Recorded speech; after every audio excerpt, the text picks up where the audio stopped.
próximas horas. Y hace unos minutos, gracias a María Rosa, hace unos minutos el presidente Biden a través de la red social Twitter compartió también el siguiente mensaje, entre otras cosas dice los pensamientos de Estados Unidos con los ucranianos. Evidentemente la reacción de Estados Unidos no se va a quedar nada más en enviar plegarias y pensamientos, sino seguramente se considerará de manera muy seria, pues para empezar, como ya había adelantado el presidente Biden, un paquete agresivo pasará de ahí. Es una de las preguntas que están ya en el ambiente. Se irán presentando las sanciones a más empresas, a más funcionarios del gobierno rusos, o si esto va a desatar una escalada militar. Sabemos que Estados Unidos tiene presencia en algunas bases militares en Polonia, un país cercano, y por supuesto hay la determinación de apoyar al gobierno ucraniano. Fueron parte de las conversaciones, o apoyar en diferentes ámbitos al gobierno ucraniano en caso de una agresión, de una invasión. Habría que determinar si después del fracaso en Afganistán, que ha sido pues la sombra de una operación militar que no terminó bien para Estados Unidos, si Estados Unidos tendría dentro de sus prioridades intervenir militarmente con pie de fuerza en esta región en conflicto, allí en la región separatista contigua con Rusia, y si los rusos avanzarán y acrecentarán sus intervenciones, sus incursiones, su invasión en el territorio ucraniano. Es increíble, francamente, que estemos en esta situación que considerar términos como Occidente, Patricia. Hace apenas algunas décadas se hablaba del fin de la historia, de la idea de que esa batalla entre los dos grandes polos en el mundo, la Guerra Fría se había terminado. Habíamos archivado ya el concepto de Occidente frente a Europa del Este y además la esfera de influencia soviética, y aquí estamos retomándolo, y lo estamos retomando porque Vladimir Putin lo está retomando. Para él, y lo ha dicho con toda claridad, el colapso de la Unión Soviética representa una tragedia histórica, y en muchos sentidos eso es lo que está detrás también de esto que estamos viendo. Putin defiende, a su entender, el orgullo ruso de manera perversa, pero así lo está haciendo.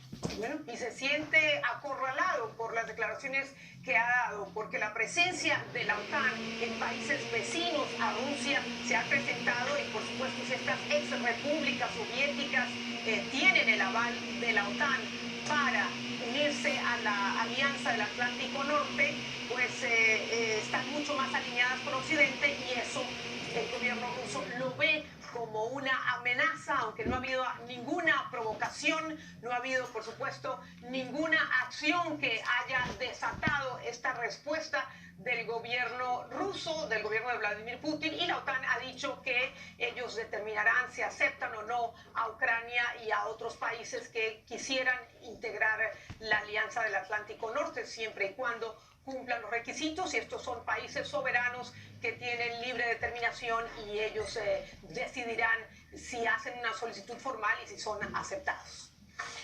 Nos acompaña Félix de Bedú. Félix, qué gusto verte esta noche, aunque sea por razones tan dramáticas. Así es. Quisiera uno que fuera en otras circunstancias, pero esta es la realidad que se está viviendo. Y aunque de alguna manera todo esto se esperaba, sorprendió.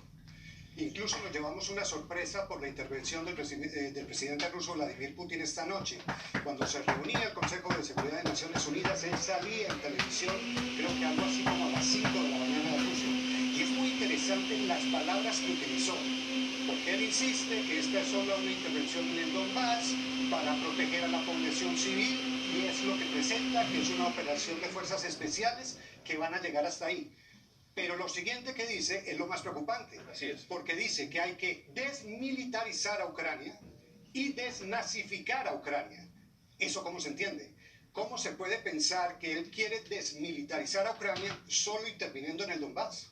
Y llevar a la justicia también a todos aquellos que han cometido crímenes contra Rusia. También se ha hablado de que el gobierno ruso tiene una lista de aquellos que en los años anteriores han atentado, digamos, contra Rusia. Sabrá Dios qué quiere decir eso en la interpretación de Vladimir Putin, y eso es lo que también alarma, esta retórica agresiva, violenta, amenazando al mundo, a los países que osen intervenir, de consecuencias como nunca han visto antes. Estamos hablando de un discurso del presidente de Rusia esta madrugada. Vamos a escuchar estas imágenes en vivo de lo que sucede de hace unos momentos en Ucrania. Se escucharon explosiones en Kiev. Tal vez el primer reporte lo hizo CNN, señalando que había explosiones en Kiev. Y ya hay un primer comunicado por parte de las autoridades ucranianas en que dicen que fueron disparos de misil en Kiev. O sea, estamos hablando de una escala diferente, porque Kiev, como sabemos, es la capital, está muy lejos del Donbass. Pero hoy, según dicen las autoridades ucranianas, hubo ataques con misiles en Kiev, que es lo que estamos escuchando. Algunos reportes, y acá ustedes nos van a entender, todo esto está sobre la marcha, la información es muy fragmentaria, pero las primeras indicaciones dirían que fue en zonas cercanas al aeropuerto de Kiev. Se dice que pueden ser baterías antiaéreas que estuvieran instaladas por parte de las autoridades ucranianas como medidas de seguridad. Todavía no hay un reporte oficial, pero lo que sí se señaló por parte de las autoridades ucranianas es que fueron disparos de misil en Kiev. Y habría que ver cuáles fueron los objetivos, cuáles fueron los blancos de estas explosiones. Esto lo sabremos a medida que avancen las horas y, bueno, amanezca allí en Ucrania. Este es el tuit del presidente Trump, donde, del presidente Biden, me corrijo, del presidente Biden, donde dice que Rusia solo es el responsable por la muerte y la destrucción de este ataque, que este ataque pueda traer, y los Estados Unidos y sus aliados aliados van a responder unidos de una manera decisiva. Será interesante, no puede tuitear, pero será interesante saber qué opina Donald Trump, Patricia, en este proceso, porque ha elogiado a Trump, ha elogiado a Putin. Hizo un elogio de Putin. Trump ayer y creo que lo repitió de nuevo. Ha sido una movida brillante. Sí, así es, qué inteligente de atacar así a un país que no hay que dejar de subrayarlo.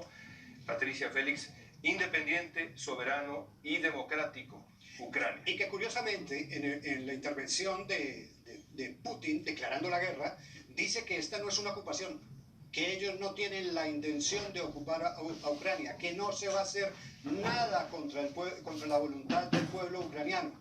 Y quedamos con los dos interrogantes. ¿Qué entiende él por desmilitarizar? ¿Qué entiende él por desnazificar?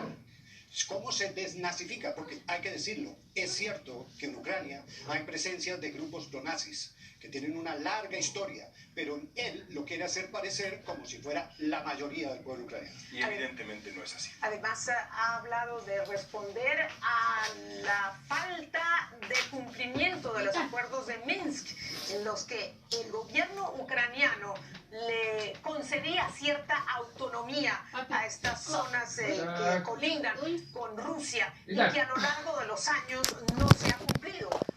Entonces, digamos, es una excusa del gobierno ruso para intervenir y avanzar militarmente para lo que considera es, según el gobierno ruso, territorio que quiere independizarse. Además, han apoyado movimientos separatistas allí en la frontera para avivar este movimiento, esta ola que busca que juegue a su favor para crear las condiciones para lo que hemos visto en el día de hoy, comenzar a atacar e invadir Ucrania. Acá estamos viendo el mapa y esto empezamos a tener que tener muy claro este mapa, la geografía de Ucrania y la geografía de Rusia.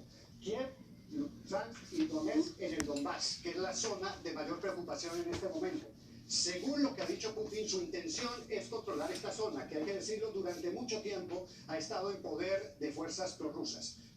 Nosotros nos estamos enterando de la guerra ahora, pero esta guerra en esta zona lleva 8 años.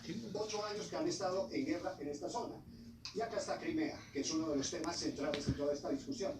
Entonces, en principio la idea era controlar las zonas prorrusas y no continuar. Pero lo cierto es que toda esta frontera frontera de Ucrania está rodeada de tropas rusas en este momento. Enorme cantidad de tropas rusas y de equipamiento para cualquier momento hacer una intervención. ¿Y quién queda muy cerca de Bielorrusia? Y Bielorrusia sabemos que es aliado y tiene tropas rusas allí. Está muy cerca.